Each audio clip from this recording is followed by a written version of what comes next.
Ce que je retiens de la classe, lors de mes toutes premières classes, ce sont les tâches.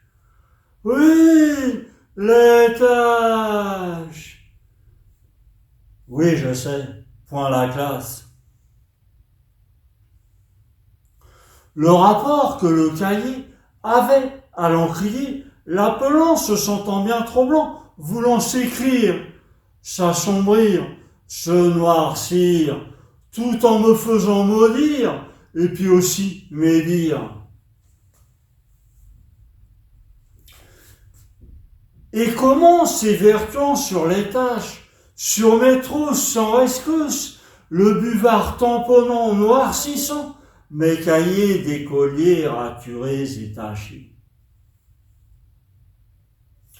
Et la plume écrivait, dessinait, corrigeait des traits noirs à cheval sur des lignes rectilignes, mais mes doigts trop souvent coloriaient, surchargeaient ces esquisses sur la page, faisant perdre courage en me donnant la rage.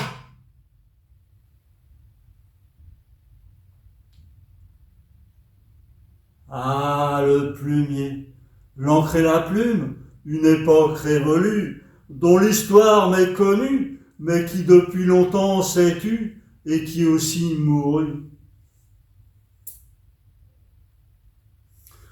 Car à la seconde, car à la seconde école, l'effaceur, le stylo, les cartouches ont laissé sur la touche l'encrier, le plumier de l'instit, le bureau et les tâches qui font tâche, qui implorent tant retouchent. Dans cette nouvelle école, je suis grand et potache, et la plume au plumier est restée. C'est relâche, et c'est là, enfermée, confinée dans son boîtier, qu'elle a terminé sa terrible épopée.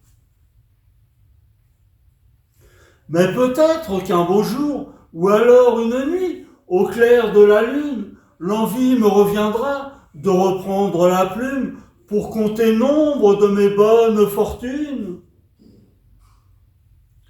pour décrire aussi diverses infortunes, l'embarras niveau thune et ceux qui m'importunent, ou bien encore, en avant, tout d'abord, à la une, le soir à la brume, les si bons moments auprès de ma brune.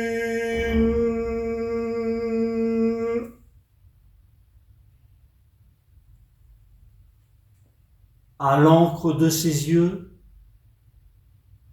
c'est ma muse, celle qui se détache, qui me porte plume, c'est là mon attache,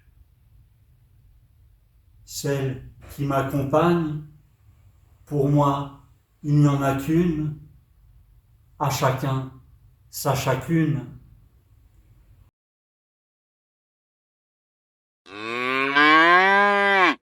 Merci de m'avoir suivi jusqu'ici.